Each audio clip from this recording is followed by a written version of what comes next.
Welcome to our episode of Biblical Archaeology from the Ground Down. Sponsored by Bible Interact and hosted by Dr. George Sparks.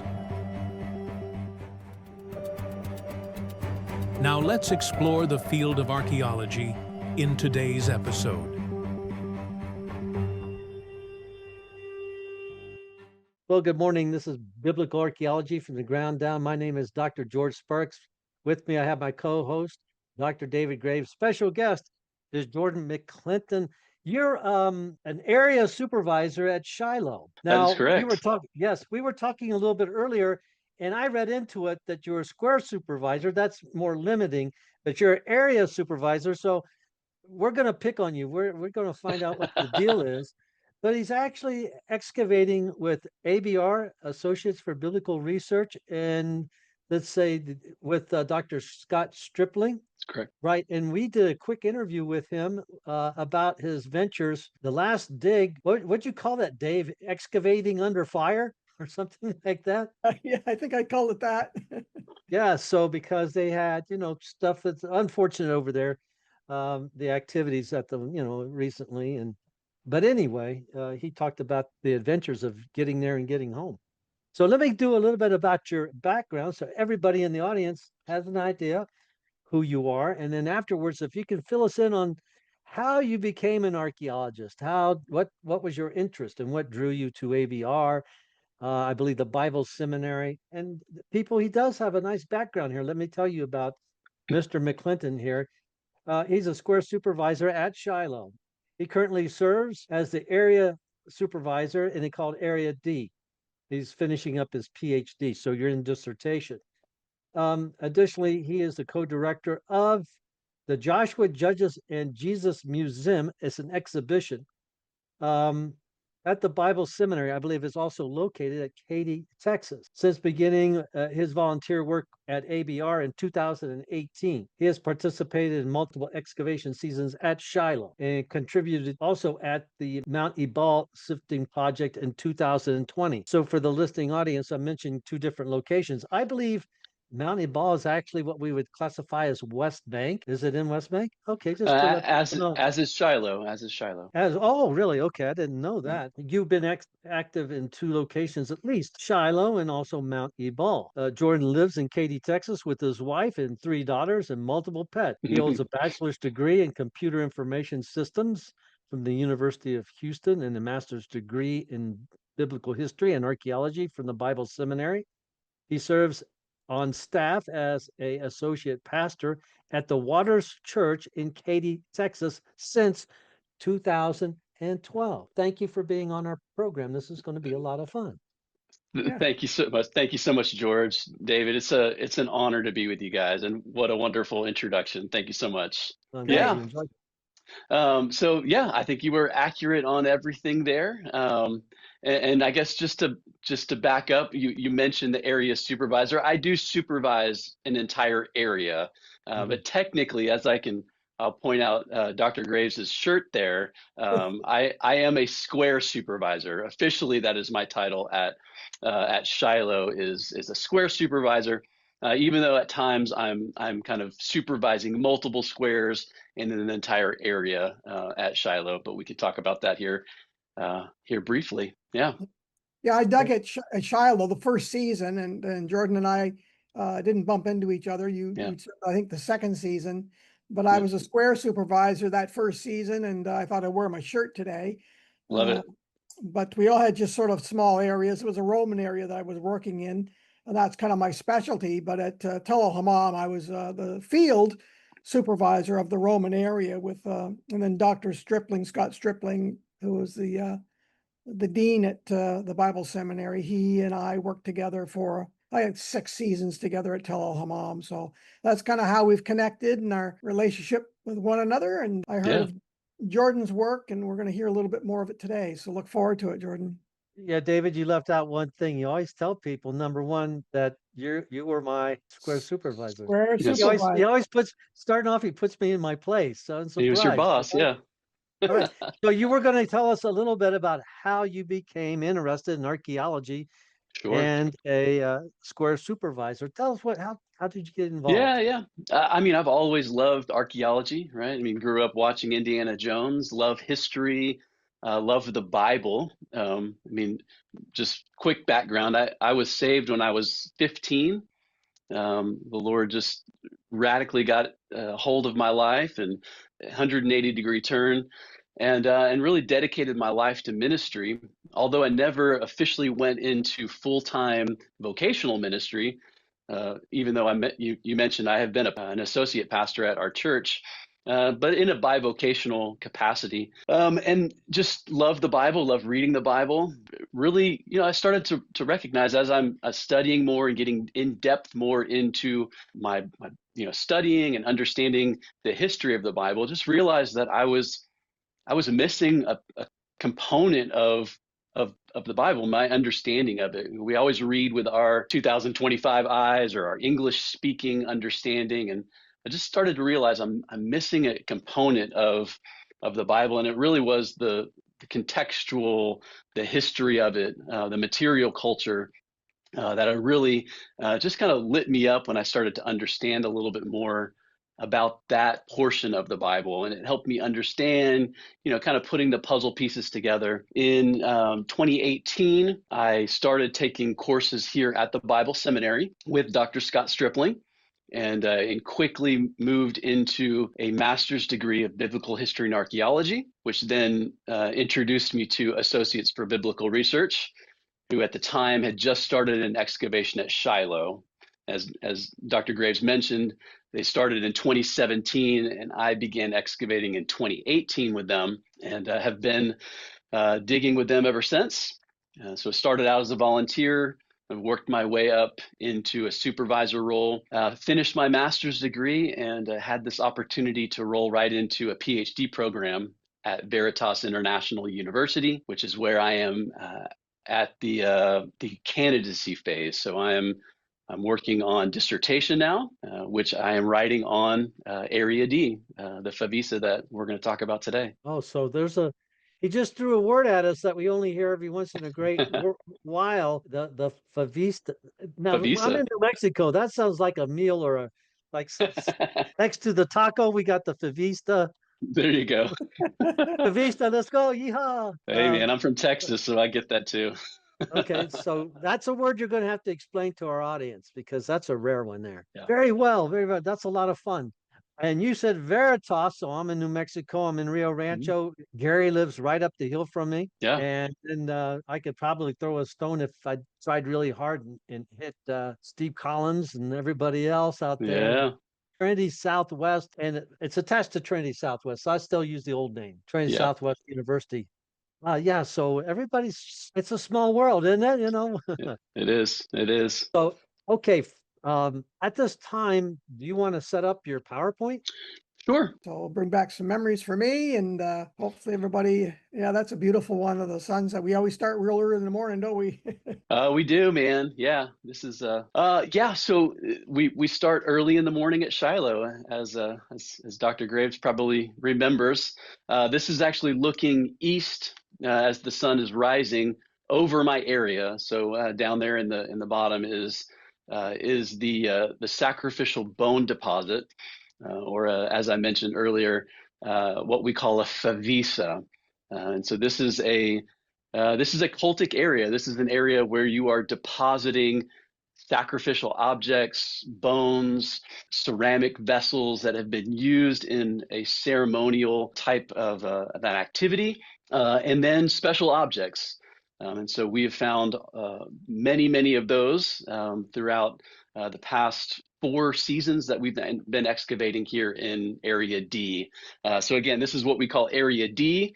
And I can kind of show you a little bit of what those areas look like. So this was before we began excavating in Area D or in our bone deposit.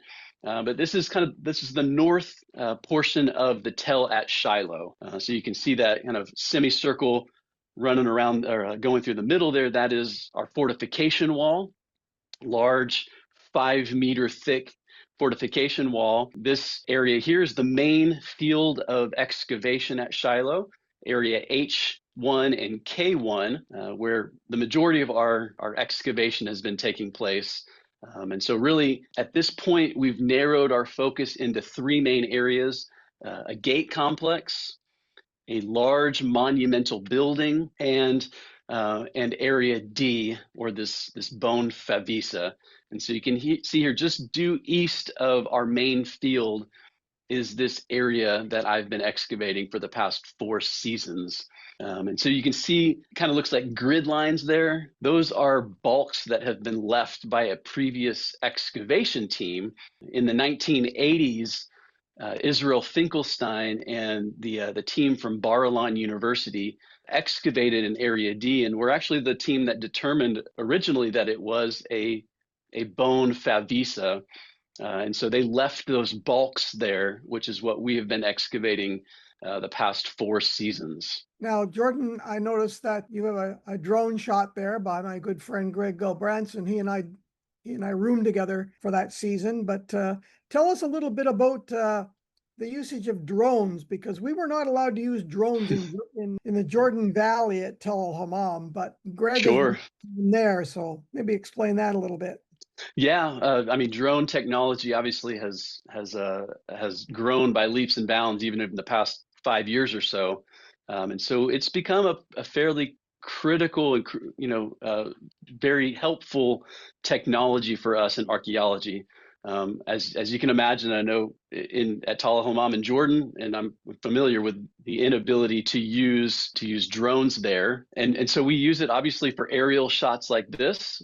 We're able to get a good shot of the site, but also we get our square shots as well. So we get a nice aerial top plan every day from our squares, and so every afternoon, as we're washing pottery, drones flying over, getting top plans for us for the next day, and then an aerial shot here. And so we can progressively see the excavation as daily as it's progressing throughout each season. So it's very, very helpful. There's a little bit of a story that goes behind it at Tel Hammam, because we are using a drone there now. But what happened was, one of our volunteers one year showed up, this is a couple of years before it closed, with a drone in a suitcase. And somehow he got it through security, because they took my GPR ground penetrating radar apart at the border. But he got his drone through, and then Dr. Collins got wind of it, and he said, well, I'm going to have to get some permits for this, because this is not allowed down here. And after a lot of wrangling and negotiating with the authorities, he finally got permits to run with the drone at Tel Hammam. But the deal was that when they left, they had to give the drone to the Department of Antiquities so they could use it in other digs. So that's what they did. That's how we got the drone usage at Tel Hammam. But Greg was flying it there that first season, and yeah, we got some really, really cool shots for everyone, and really it's very helpful. Very helpful. Very helpful. Yep, go ahead.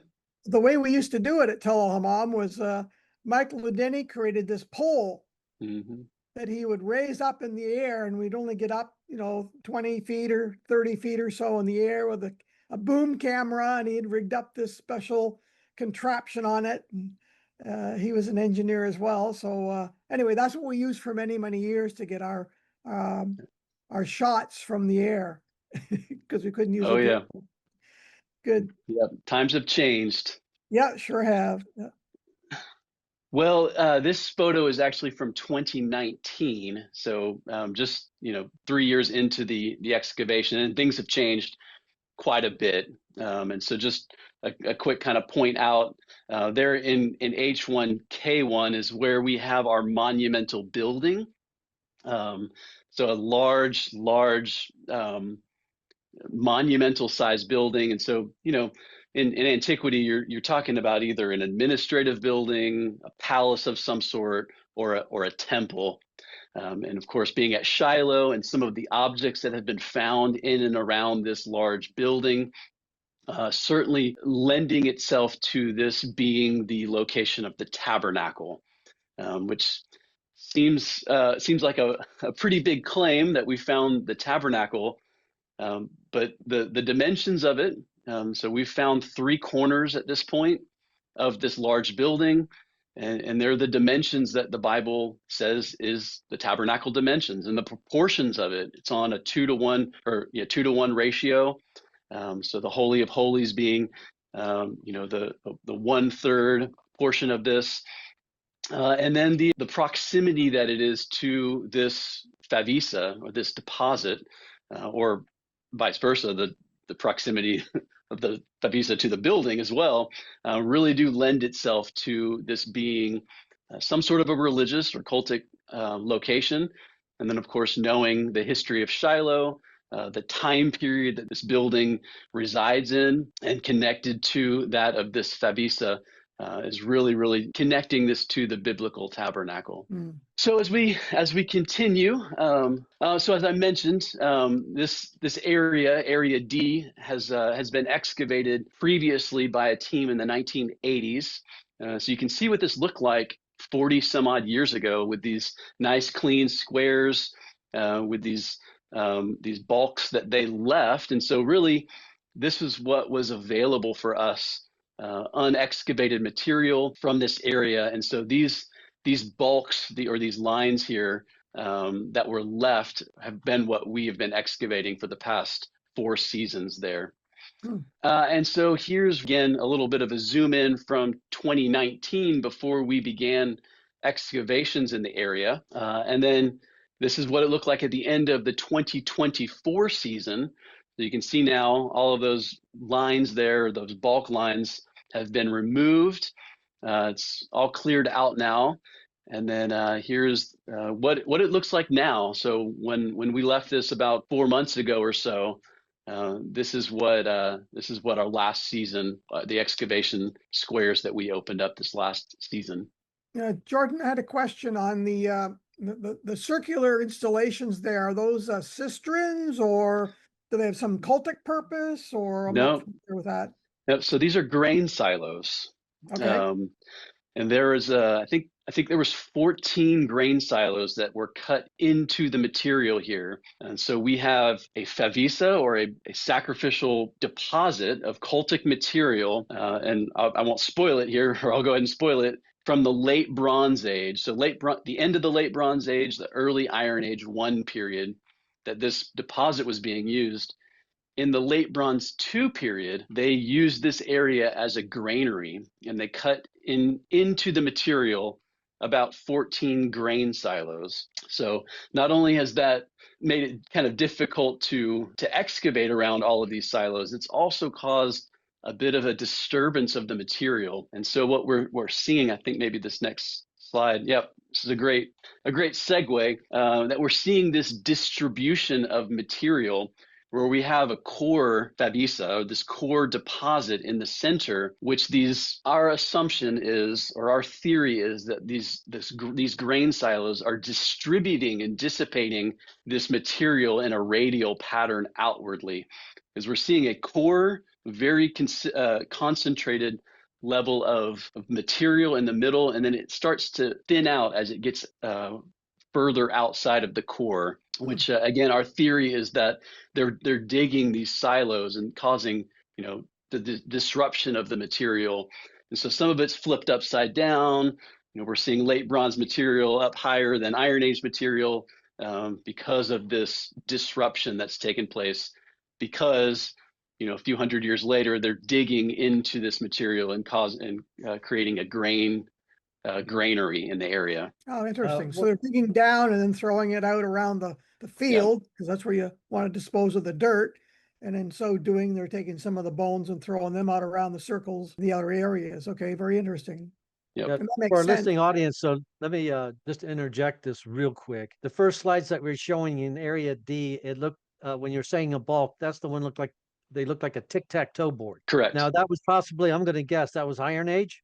Well, the whole area, again, we have many strata at Shiloh, going from the Islamic period all the way down to the Middle Bronze period. This area really is from Iron 2 down to the Late Bronze Age, and possibly into the Middle Bronze. I haven't gone that deep yet, but those grid lines, or that tic-tac-toe grid that you're seeing, that's the material unexcavated material that we excavated. And so most of that is actually late bronze material, the late Bronze Age. All right. And the H and the K areas, the H and K areas that you showed was where I was digging, supervising my square the very first season, and that I had Roman, primarily Roman, some kind of a Roman installation or room, and I'll throw a picture up of that because I have one that the audience can get an understanding. But you're in that the D area, which was unexcavated that season. We did see this, the squares laid out from Finkelstein, but we didn't dig that season. So it's good that it's being explored. And this is what you're doing your PhD on. That's correct. That is correct. And it took a little time to convince, I guess, the the Israeli Antiquities Authority that we should excavate this area. And part of it was because of the deterioration of these bulks. They were becoming unsafe, unstable, they were crumbling.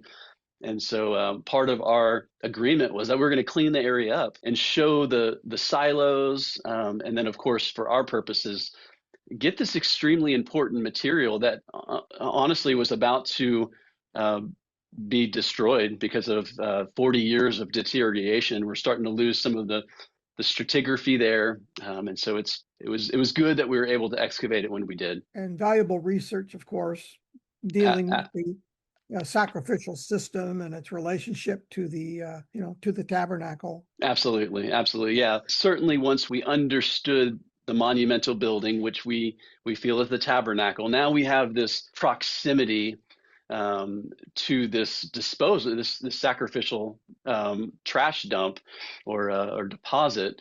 And so it's certainly now the same time period is giving us very good insight into the building and this time period that we're connecting to the early Israelite occupation of Shiloh. I see Dr. Haskell's name there. I don't know him personally, but he's a Canadian, works out of a Canadian university, and he's the expert that's actually studying the bones. And he is, he's out of the University of Manitoba.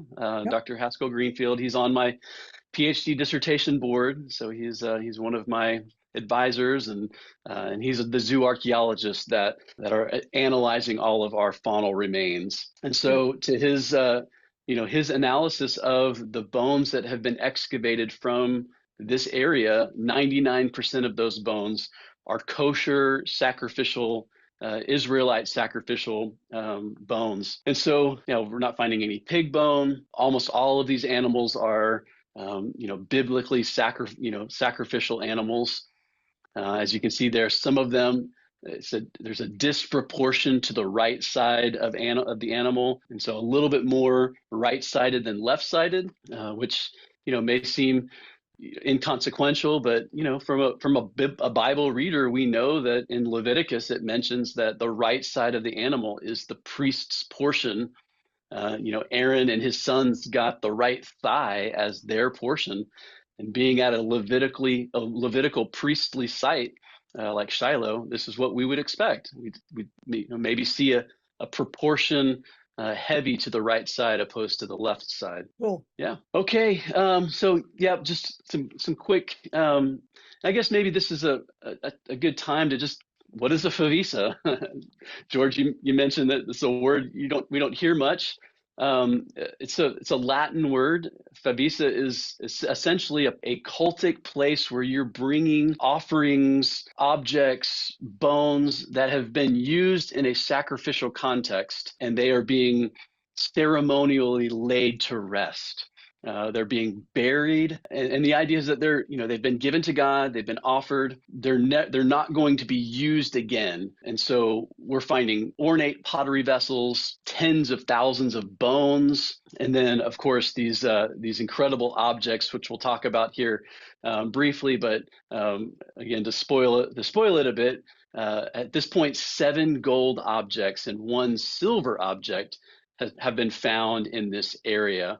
And so they're bringing things to be offered, obviously the atoning sacrifices of an animal being sacrificed and burned, grain offerings, first fruit offerings, drink offerings, and then an offering of value, something that they're bringing to God and placing it on the altar. And then that's being buried, kind of like the idea, if you're familiar with a geniza, Jewish geniza, where you're bringing, a text, a scroll, maybe a book that is no longer in service or in use. You can't throw that in the trash. You can't, you're basically burying it. You're putting it to rest in a ceremonial way.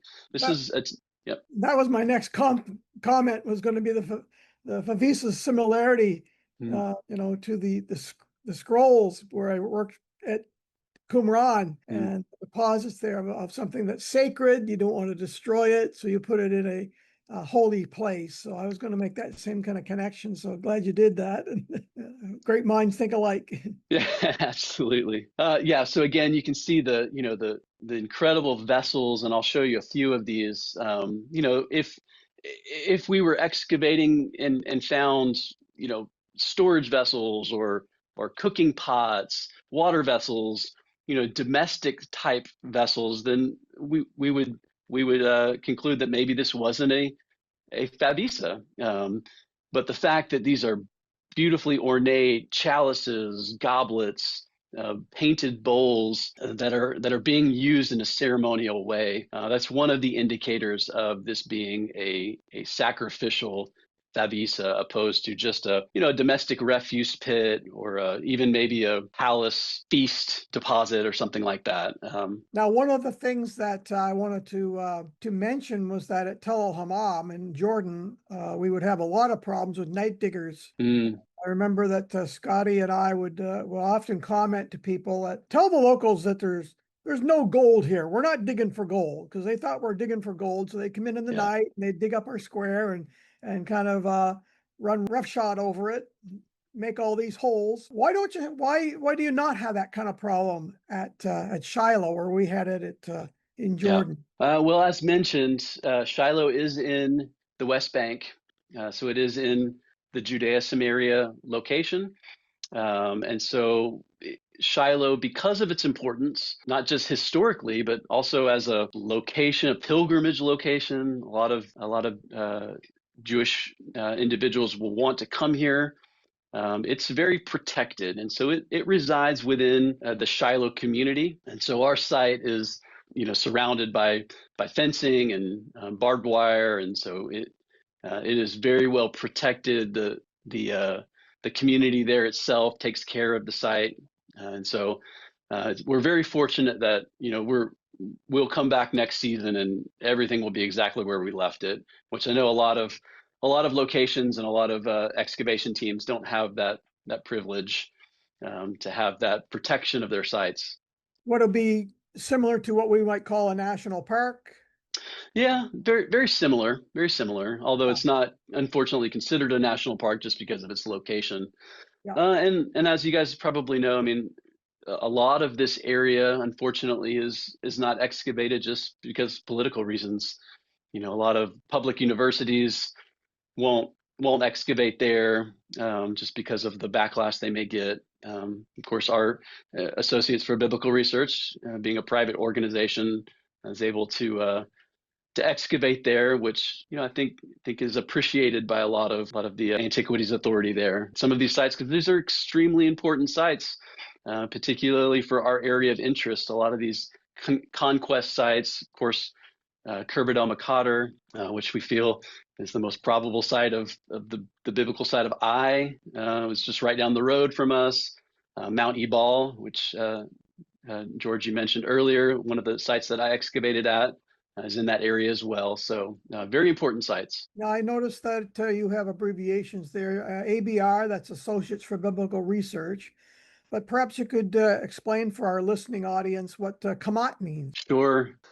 I can't tell you what the acronym states, but this is essentially the IAA, or the Israeli Antiquities Authority, the wing of that government organization within the West Bank. They're the overarching IAA presence in the West Bank, in kind of the disputed territories area. The Palestinian equivalent to the IAA, and they work together with the Correct. Israeli Antiquities Authority and the Palestinian authorities, the Kamat. There's a relationship there between the two. But Shiloh itself is actually, there's a community there called Shiloh. They have their own synagogue and their own community and hardware stores, and Oh yeah. so it's got its own little community and gift shop there. And so it's run very much like a park with guards and security around it. So it is well protected and visited by many Israelis. We'd have tourists coming through all the time when I worked there, and I'm sure Absolutely. you as well. Yeah, absolutely. And gift shop, it's always nice to get a ice cream as we're headed to the bus. So Yeah, I know a lot of digs don't get that. that's true. So, yeah. Well, you can see here, this was actually our first season. So 2022, we excavated one bulk. So one of those 1 by 5 meter bulk walls that were left there. And so I think somewhere upwards of 3,000 bones came out of that one little 1 meter by 5 meter section. So you can imagine this was one bulk that, the further seasons, I mean, we're close to 10,000 bones now. So a massive amount of bones. And again, 99% of these are kosher bones, and these are the bones that Dr. Greenfield is analyzing for us. What would that other 0.01% be? Just maybe some rodents? Yeah, there's always a little bit of outliers, rodents, fallow deer, a few little things here and there. I'm not sure, things just got either mixed in or something came in and died there, or what the purpose of that. But yeah, you're always going to get a little bit of a percentage that kind of outlier there. But again, it's so small, it's insignificant. Sure. And so as I mentioned, some of these here's some of the pottery that has been found, some chalices.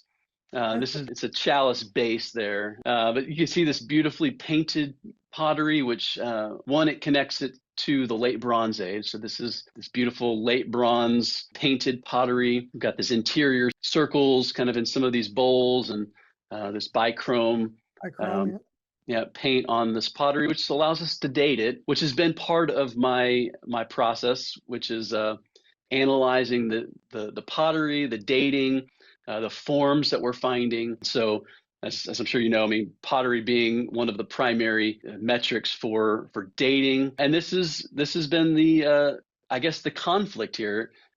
When Finkelstein excavated the area, he dated this to the late Bronze 1 period, where we're actually dating this to the late Bronze 2 period. So it's only about 100-year difference, but it makes a pretty significant difference in the people, the occupational people that are living there, whether this is a Canaanite favissa or an Israelite favissa. And so kind of interesting at our site at Tel Hammam is that we don't have any of this, because we don't have any late bronze occupation. After the middle bronze, it gets wiped out. And so we don't have any of this pottery, which is very distinctive with the bichrome wear on it. So that's quite telling. Just like your favissa is telling you the story about the bones, the pottery tells us a story at our site from what's not there, the story of what was there or what happened. So pottery can be really helpful for us.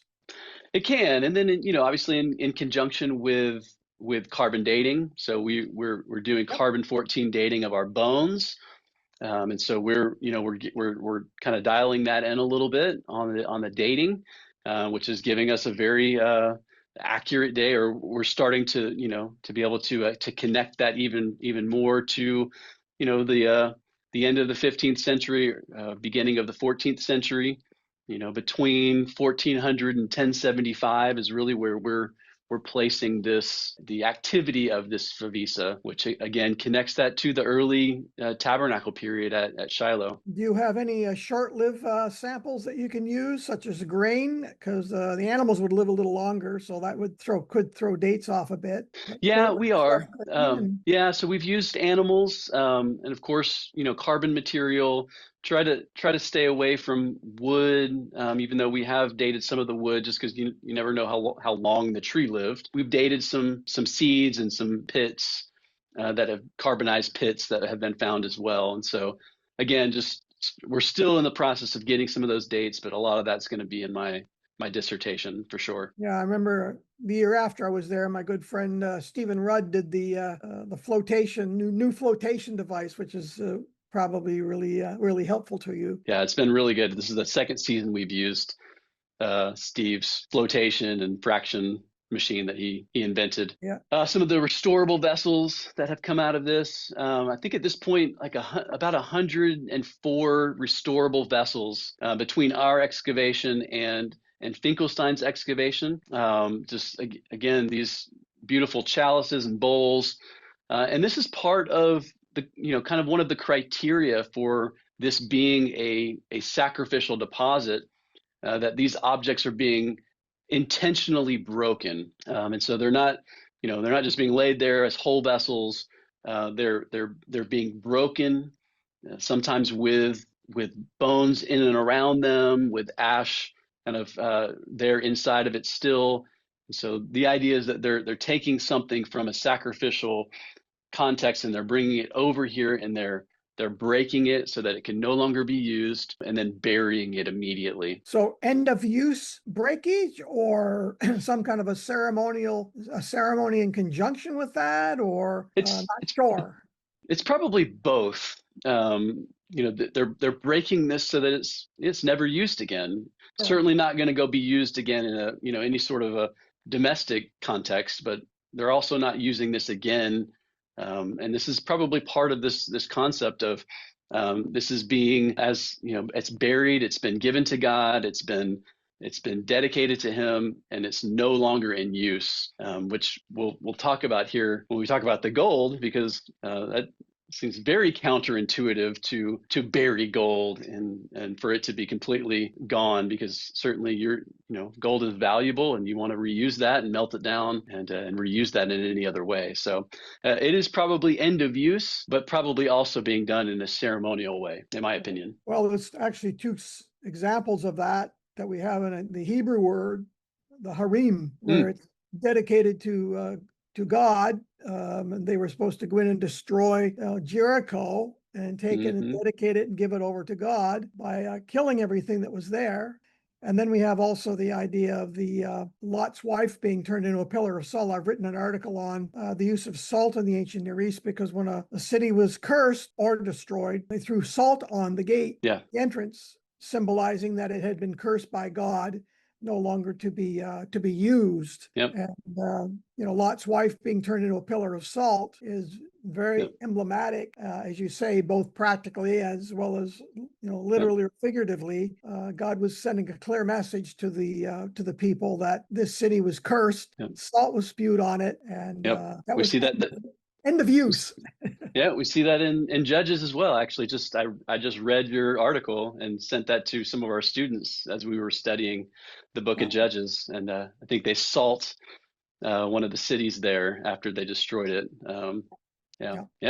Both figuratively doing it, but then God turns around and literally does it at Sodom.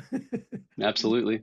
So I think that's pretty fascinating from an ancient Near Eastern context. But again, it's illustrated in the breaking of the vessels. So informative. It really is. It really is. Okay, well, so we talked about the bones and the pottery, and let's talk a little bit about some of the exciting things that we've found, mainly some of the gold. And so I'll just kind of walk you through the past 4 seasons, just to kind of show you exactly the areas that we excavated and some of the things that we found. So this is an aerial shot looking east, or east is up here, of those grid lines or those bulk lines. So you can really get a good idea of what those look like before we excavated them. This is the proposed area. So Finkelstein this is what he had determined was this favissa, the boundary of it. It's the core is in there, but I think he was seeing what we're seeing as well, which is that some of this has been dissipated as it's extending out, and you'll see that because we're finding some of this favissa material outside of this boundary in smaller contents, but certainly has been distributed out, as I mentioned, most likely by those silos that you can see there. This is, again, the breakdown of each of our bulks before we started excavating. In 2022, as I was showing you that photo of all those bones, this is the one section that the upward of 3,000 bones came out of. This was our first season. We were really doing just an exploratory season just to see what we would excavate, this one small area. And we were surprised as we found our first piece of gold. Wow. And so this was the first and actually only piece of gold that we found in situ. And so for your audience, that just means that we found it laying in the ground where it laid with our eyes. The rest was found with metal detection and in our wet sifting process. Oh, okay. So, but you know that, you know, the general location of the gold because when we do the wet sifting, we take the material from the square and it's all labeled and identified so we know where it came from, basically, just not in situ like this piece you're showing here. Absolutely. Yeah. So our process, you know, everything gets, you know, put into our dry sifting. So we dry sifting everything and everything's, you know, the locus and the pail that we're working on from that day is getting tagged. That goes down to our wet sifting process. And so even if we find something the next day, I can then go back and we know exactly where that came from in the square. And so and the rest of them, most of them were found with metal detection.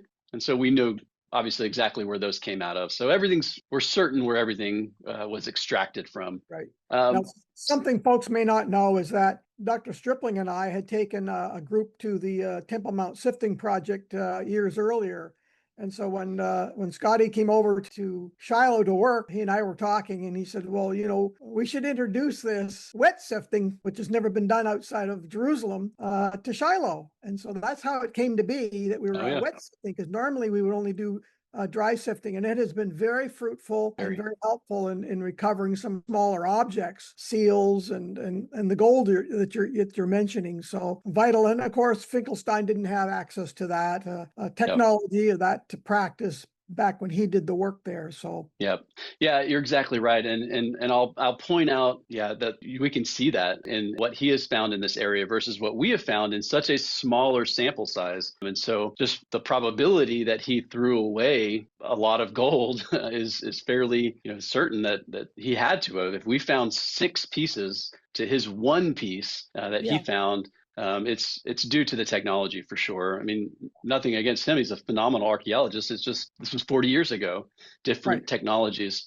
And I guess just on that note, you know, we're talking about wet sifting and things that we have determined based on the multiple years that we have been using this wet sifting process, that for every one small object, a scarab or a bead, a coin, a gold object, we're finding 4 in wet sifting. And so it's a pretty clear determination that out of every one object, there's other archaeologists that aren't using wet sifting are throwing away three objects that they just aren't seeing with their eyes. Right. It's covered in mud. It's hard to see with the naked eye. So again, the first piece of gold, here's what it looked like.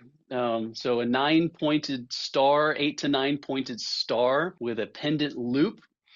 So you'll see here that almost all of these gold objects were used as pendants, probably worn around the neck. But this was the first object. I think I've got photo of it here in the ground. You can see right there in the middle. One of our volunteers just saw it laying there. And this was our first piece of gold that we found in 2022. Just a few. The next week, cleaning up another area. So I mentioned we excavated one bulk, but we did some cleanup and we found in wet sifting a second gold object, and to our surprise, another gold star. And so this one being an 8-pointed gold star, missing one of its rays, and that one probably had pendant loop on it, just based on some parallels that we've found. Lachish, there was a favissa there that have some good parallels to this star. Tel Shiloh, the site in Gaza has a really nice parallel as well to this star. But again, so this was our first season. Within 2 weeks, we excavated 2 gold stars, which was quite surprising to us. Wow. And you know that gold is now at 4,300 or something like that dollars. And I remember when it was $300, but now it's 4,000 and something. So the price of gold's really gone up. So those are valuable objects for sure. Really is. And to your point, we get the same things, right? When we're in Jerusalem, or people find out that we're archaeologists, and they think we're just treasure hunting, or that we get to keep all of these items, which of course we don't. But it is a little ironic that then we started finding treasure a few seasons later. And unlike the Louvre treasure that was stolen a couple of days ago, I know this stuff's not going to get melted down. So folks, this is safe now. We've discovered it. So it's in good hands, and will be absolutely. And excitingly, there, I think the IAA is already talking about placing this gold that has been found in the Israel Museum at some point. So it is definitely safekeeping, and at some point, no doubt it will be put into a museum. It's good that this is going to be preserved and put on display for folks to see, and beautiful pieces. And there it is. So this was the only one that was found in wet sifting. You mentioned Steve Rudd.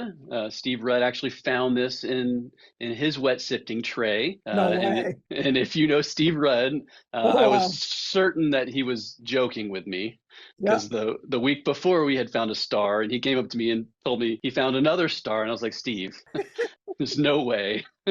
But he was right. So this was he found this in wet sifting. I hate to admit it, but he's a Canadian like I am. So well, he's a great guy. He's a great guy. He's this close for, I think, being a genius, though. I'm telling you, he is. So here's some of those parallels that I mentioned from the Foss Temple at Lachish.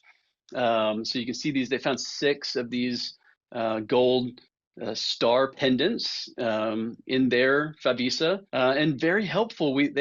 Within this these stars were I think maybe two Tutmosis III scarabs that were found with this. So it gives a bit of a dating context to this. Which helps me at least this star motif that we found in ours is helping us date it a little bit better. So wow. You can see those parallels. And then again, the first season, this was found again in wet sifting, but we thought it was first a gold bead, but then after we found the 2 pendant loops, we thought maybe this was a broken pendant loop from one of the stars, or maybe another one. And I apologize. This was a metal detector found by Ellen Jackson. Yeah. She's our great lady for doing. She's wonderful. Metal detecting. Yeah, she's an expert in that. Yep. So that was the 3rd gold object. So first season, excavating in Area D, lots of bones, lots of pottery, and 3 gold objects, which just kind of surprised us, as I'm sure you know. I mean, gold is extremely rare. You just don't find it. Archaeologists will excavate their entire life and never find a piece of gold. And at this point, we had found 3. So that excited us. And the next season, this is 2023, we expanded a bit, opened up a couple of squares, and did 5 additional bulks. And then we found another piece of gold. This is what we're calling our gold spoon pendant. Looks like this. So a scoop, like almost looks like a baby spoon, but it has that loop on it, being worn as a pendant as well. I wonder if it's for maybe measuring out some of the sacrificial. Yeah, I'm not sure. Or something. If it had I'm not sure if it was stylistic or if it was actually functional. I'm not sure what. I have not found. Yeah, or both. Yeah, I've not found a parallel to this one yet. But it was beautiful. And then again, in one of our other bulks, we're calling this an unidentified gold object because we're not sure what it is, but it's certainly gold. In my opinion, it looks kind of like a leg, maybe a leg of a stand or a zoomorphic object of some sort. Maybe it's gold, possibly was just broken off and given as an offering. How much, it wasn't flat, that's round like, or? It's round. Yeah.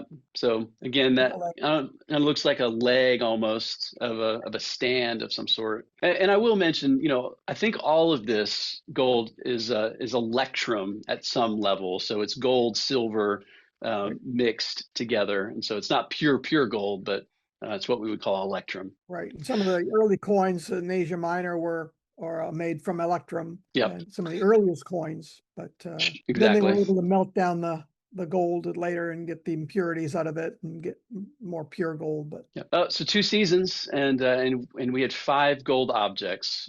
So again, very, very, very surprised. 2024, we expanded a little bit more as we were continuing to take out or to excavate the rest of the remaining bulks. And then, David, you mentioned the last day of the dig. You always find the best stuff on the last day of the dig. Always stay to the last day of the dig. Yeah. The last day of the dig in 2024, we found a gold pendant with a human face on it. And so I'll describe this one because I don't have a photo of it. As I mentioned, we're still analyzing and working on publication for this. But it's about 2 centimeters or so. Thin sheet gold. okay. You could tell the top was broken off, probably had a pendant, and then like a repoussé, like your hammered face into it. So they probably hammered this onto a mold of some sort of a human's face. So almond-shaped eyes, kind of pursed lips with a long beard underneath.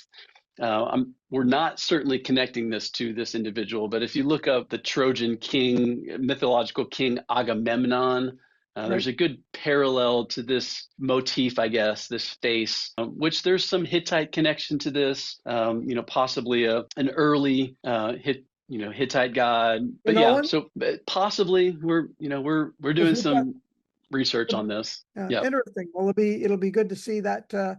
Yeah. Be published and Absolutely. exciting news. And then last season, so the last few months, unfortunately, no more gold. So it didn't have any gold, but we did find a silver earring or possibly a nose ring down here a little further where I was excavating some new squares. You can see what this looks like here. This is one showing both sides of that. But this silver earring or nose ring in the area as well. Did one of the student volunteers drop their nose ring? Or? I know, right? We call this a lunate earring, a lunate form. But again, finding these gold, pendants, earrings, of course. We've got a lot of cultic or religious connections to earrings throughout the Old Testament. Amorite and the removal of these earrings. There certainly was a connection to a deity that this kind of represented. The wearing of earrings in the ancient Near East. And then, as I mentioned, there was one object that was found by Finkelstein and his team. And if you read my article in Bible in Spade, this was on the cover. And so this gold petal pendant. This 3-petal pendant is what Finkelstein found. So again, as mentioned, 1 to 6, we found 6, gold and silver objects, and he found 1, and so the probability that he threw some away is pretty high. How many seasons was it that Finkelstein worked there? Do you know how many seasons? I don't remember. Yeah, it was 3. It was 3 seasons. So they excavated from 1981 to 84. Okay, and you've excavated for, has it been 4 now, 5 seasons? We just finished our 6th season, I think. But so you didn't. But the first season you weren't excavating. Yeah, so in Area D, it's been 4 seasons. 4 seasons. Okay. Yeah, 2022 to 2025. So 4 to his 3. Okay. That makes sense. Yep. And we probably have 1 more season left in Area D to actually get some work done. I want to go down to bedrock just to see how deep the area goes, do some investigation of the wall and some There's a little bit of architecture there, some walls that I'd like to uncover a little bit more of to understand a bit. What's the earliest period you've run into so far? We've gotten down into a bit of the Middle Bronze Age. So there's a clear distinction between the late bronze. We've got a destruction layer, a conflagration area layer, and then that separates the Middle Bronze Canaanite period into the late Bronze Age period. Okay, and then we know that Israel went in the late Bronze period and began to settle there, and then the Tabernacle and the Ark of the Covenant comes in. So okay, just for people to get, timeline. Yeah, so the end of the late Bronze Age, so the late Bronze 2B period, around 1400, into the Iron Age 1 period, which is the time of the Tabernacle. So just to kind of biblically orient us, for the end of Joshua's conquest, the beginning of the Judges period is kind of this period of the favissa, and then of course, the early Tabernacle period being the Iron 1 period, just before Samuel and the time of the kings is kind of the biblical chronology there. So there you go. So you can see the distribution of all these gold objects. If these were all found in one concentrated area, we'd call this a gold hoard. Maybe someone hid or someone placed intentionally, maybe before a destruction or an attack. But because these are so distributed, this really does connect to this intentional deposition or bringing things and burying them along with the bones and the pottery that's been found as well. So the interesting thing is that whenever we do an excavation of grave areas, we always find a lot of jewelry and whole vessels, not broken vessels for grave goods. So again, I think a bit of a parallel there. Well, Jordan, that's great. That's fantastic. That's amazing, and I think there's a photograph of all the pieces put together that you used for a publication, the Bible in Spades. So I'll throw that up for folks to see everything in one place, and just an amazing. I won't call it a hoard, but an amazing compilation and collection of gold. And as we say, who knows what you'll find next season? That's the exciting part of archaeology. Who knows? Amen, brother. Yeah. So You have some questions, George. Did you have any questions? Sure. Yeah, you know what? You were showing us towards the beginning of your excavation pottery fragments, and you called them bichrome, meaning more than one color.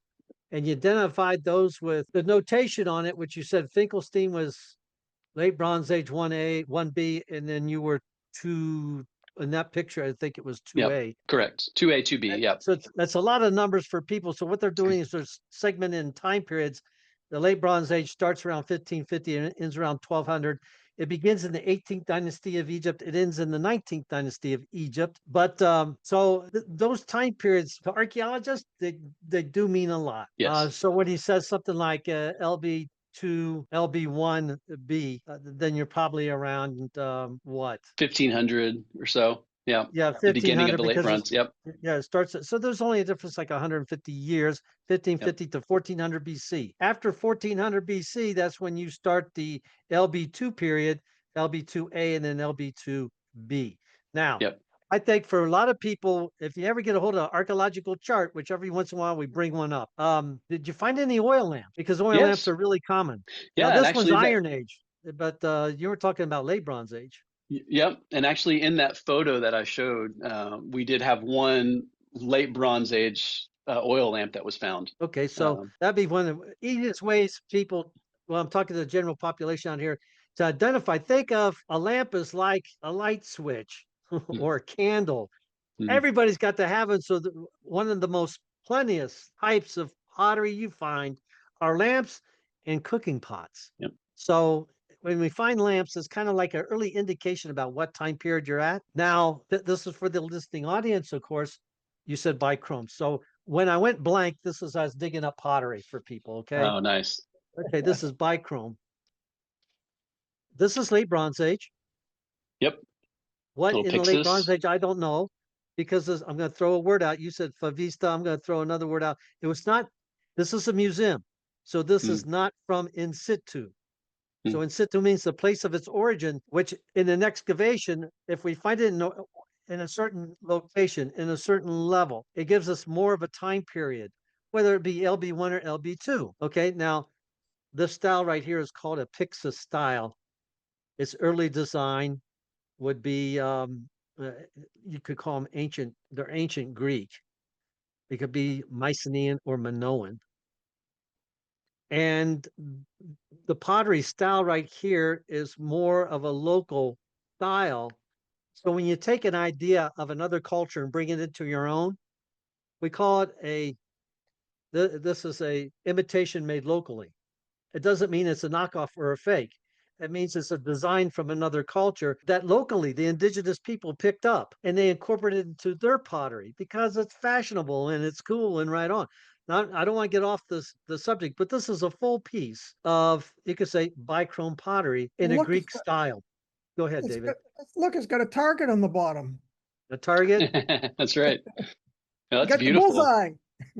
And I love that Pixis handle there. That's very nice. Very nice. And let's give it other like juglets. Now this is what we would call monochrome. Yep. One All color. right. And this is more like a juglet. But look at the style, you know, it's kind of like you got this bend shape. This is called a carination. Carination. So I found carinated pottery, monochrome carinated juglet. Now you got this ring base. We got a lot going on here. You got a ring base. It's carinated monochrome with a handle. And then you got a handle that is everted or inverted. This is called everted. Everted. So there's a lot you can say with archaeologists will take a look at this and say, oh, an everted handle. It's carinated monochrome with a ring base from the late Bronze Age. Now you know some of the lingo, right? I just call it a beer mug. It would. Canadians, that's everything to them. It's a beer. And I love this. The tell. This is how David walked around the tell anyway. Like, with his beer stein. I said, "Where's my square supervisor?" There he is. Well, and I love it's a great call out, because when Finkelstein was assessing his pottery, you know, he was calling it late bronze 1. Right. And as we started going back and reassessing his forms that he was calling late bronze 1, we were noticing that there weren't any forms that also weren't present in late bronze 2. And so then we started to also find late bronze 2 forms that weren't present in late bronze 1. So really that started to help us shift the time period. So Jordan, what you're saying is that Israel Finkelstein was drinking too? I think he has had some of those steins. You know, a lot of archaeology has to do with interpretation, right? Yeah. What are you looking at? And at that point, you know, there was a lot of assumptions that he was making. As I would say, what are you drinking? Exactly. Right. That is interesting. You come to a good point, because we look at certain styles, and styles only show up in certain types of periods. So let's say I'm just shooting from the hip here, because I don't have my Ruth Amaran next to me or anything like that. That's a book right. Sometimes we use. When do Pixis show up? I think one indication on Mycenaean pottery would be Tel Amarna is a short-lived excavation. I mean, it's a short period of inhabitants. And they look at something that has a very short inhabitants and they find out what pottery they have. This takes a lot of time, because you take what you're doing a comparison of your gold to other locations as well, and you bring it in to make an assessment. The same thing goes with pottery. You can say, okay, it's late Bronze Age, but where in the late Bronze Age? And it becomes very important. Okay, so here's another piece I'm going to throw at you. This is also imitation made locally. Yeah. Now this is local, but it's a bilbil. The bilbil was a Phoenician style. This will like this one. If David's into his beer, some analysis says that what was contained in a bilbil was opium. Oh, interesting. Yeah. Now David's shaking his head yes. David's already shaking his head yes. I don't know, man. Well, I'll tell you something. They've just started to do excavations at Colossae in Asia Minor this season for the first time ever. I was there in 2004, and all there was planted on the top of Colossae was opium. poppy, Ah, a poppy field. Yeah. yep. So you're right, they did use it in antiquity. Well, and to Oh that yeah. point, George, we're doing some residue analysis on some of our vessels as well. So our chalices, some juglets that have been found, just to determine what was in them. If we could come with, figure out what was stored in them. Yeah, that's important. I do have some Phoenician bills. I don't have this. So this is imitation made locally. So it's an imitation of a Phoenician bill. Now I do have some in the back, but I didn't grab it, and I It's could beautiful. grab one. Hey, if you don't mind, let me block this out and let me get it, and I'll show people so they know. So, Okay. Look at that. But anyway, That's beautiful. this is an intact Phoenician bill. okay, so No, you just went away to spray paint the one you had there a minute ago. Okay. right. But this is incredible condition. So I wanted to also show people that when pottery is, we could say, imitation made locally, it's usually a lot cruder. Mm, Look at that. yeah, Wow. beautiful. Yep. But we talked about the ring base. Here's one, a ring. No, that's a disc base. So real quickly, disc base, ring base. Can we see Yeah. that? Disc base, ring base, fluted base. Fluted base. Yep. So real quick, we're learning quite a bit here on the program. And since you were talking about bichrome, and we're Does the talking bo- about putting pottery in certain, from one age, LB1 to LB2. Matter of fact, I think it was Thutmose III. They found 3 fragments of Phoenician bills in his tomb. Mm. Now, What does the bottom of, does the bottom of that have an inscription on it, made in China, or? you know what? I do. But listen to that pottery. I don't know if you can hear that, the sound of a Phoenician piece. It's so much. Now, to listen to something else, the clunk sound. Yeah, I can't hear it, but you do You have can't that hear it, distinct but that's one sound. indication of how you know a real one from a fake Oh yeah. one. Go Oh out there yeah. and somebody, if you're kind like I do, try to acquire pieces for museums, and you're checking to see if it's a fake or not. And there's certain things you check The for. But sound. anyway, we're getting Yep. off the subject. But Or if you're Scotty, you bite it. You bite it. ah, Yep. okay, Yep. what's another one Never we got? seen him Taste it. bite a piece. Oh Okay, here's yeah. another piece. Now this is Beautiful. a different Bichrome. style of bichrome. And here we Beautiful. got again the Ring base. ring Beautiful. base. Yeah. Yeah. Right. So we got that's another reason why, I like the museum, because we work with intact pieces. Yeah.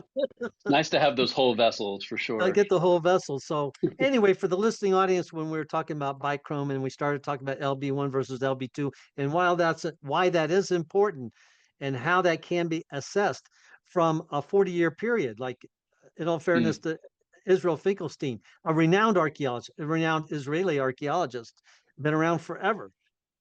Is that the techniques and style and knowledge, we stand on each other's shoulders, Yeah. and we gain Absolutely. knowledge from that. And so that's one indication of how we, like you're saying, you can assess the pottery and date it from one period to the other. And let's say that also, I think you're with ABR and then you're with Veritas.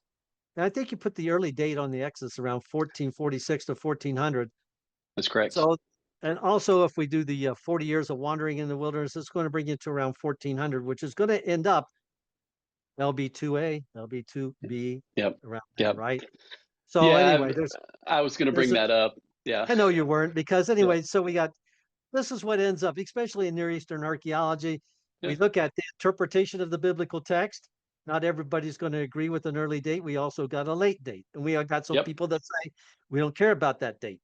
Yep. So, but all this comes together because we look at the biblical text, how we interpret the biblical text, who's interpreting the biblical text. You go into your excavation, you're looking at the pottery, you're making assessments of the pottery being bichrome. Okay, late Bronze Age, where in the late Bronze Age do you want to be? And this can be very important according to how you interpret the scriptural narrative. And this is Absolutely. why we argue and fight too. Absolutely. Absolutely. It's very Really? important for us not to impose our preconceived notion of what the date we think it should be Sure. onto the evidence that we discover to interpret it, Well, incorrectly. and That to can that happen. absolutely, and to that point, I should have brought this up at the beginning that yes, the the assumption is with this is that we are taking an early date of the Exodus. But either way, I mean, the date is the date. I mean, the end of the late Bronze Age. And so if you interpret this as an early Israelite, because that's where the Bible or where the early date would place the Israelites, the date's still the date. And, particularly with my dissertation, I'm providing the data, right? I'm not necessarily inserting my opinion into that. And so I'll let others make their assumptions or their interpretations of that based on the data that I provide. Draw their own conclusions. Yeah, fair enough, right? But anyway, so what we did is we actually talked about the pottery, talked about the dating, and we head things off at we're aware of the dates, people, and we're aware of the indecisions, and we're looking at the archaeology, giving you a fair date, and I really appreciate that assessment as well up front. And we are where we are and where we're at. All in all, a very interesting and insightful podcast and lecture today. I really appreciate your time. Of course, my pleasure. Yes. I mean, really groundbreaking. This is not something. This has significant consequences for understanding of Shiloh and the priestly function. So it's valuable research, and it's continuing. And so really appreciate you sharing firsthand, Jordan, what you found and the volunteers found as well. Of course. A shout out to them. Anything that was found in my square, I found it, but it's always the volunteers that do all the hard work, and I get all the credit. Of course, and then Scott, Dr. Stripling will always remind us that, he found it. And ultimately, as the director of excavations, he gets the credit for everything, which is totally fine. He's earned that. But in my heart, I know that I found all of this. That's the cool part, is that what you found. Really rewarding, and memories that people can't take away from you. So the podcast here that we do, George and I do together, and I'm grateful for it. We're trying to carry on a few of these stories and preserve some of these artifacts for the audience and posterity. So they may not be able to go on a dig, but they can turn on their computer and chime into a podcast. Absolutely. Well, and as things start to settle down a bit in that area of the world, which I know we're all praying for, your audience can come with us, right? And I'm sure you're aware, right? You can sign up for an excavation. You don't have to have experience. We'll train you when you get there. You can go to digshiloh.org to get more information. You can sign up, get yourself over there, and we'll put you to work. We'll feed you well. We'll give you a nice place to sleep, and we'll work you hard. What? You're not sleeping in tents? Yeah. We'll put the link in the description when we post the podcast for today, and really appreciate you sharing your wisdom and your finds, Jordan. Thank you, guys. George, you want to take Thanks us for your out? time. Yeah, sure. Everybody, thanks for your time, for subscribing to our channel. Right now, we're at 296,000 subscribers. We really appreciate that. Also, Jordan, for your podcast today, your information, and everybody, you have a great day. I appreciate you being with us.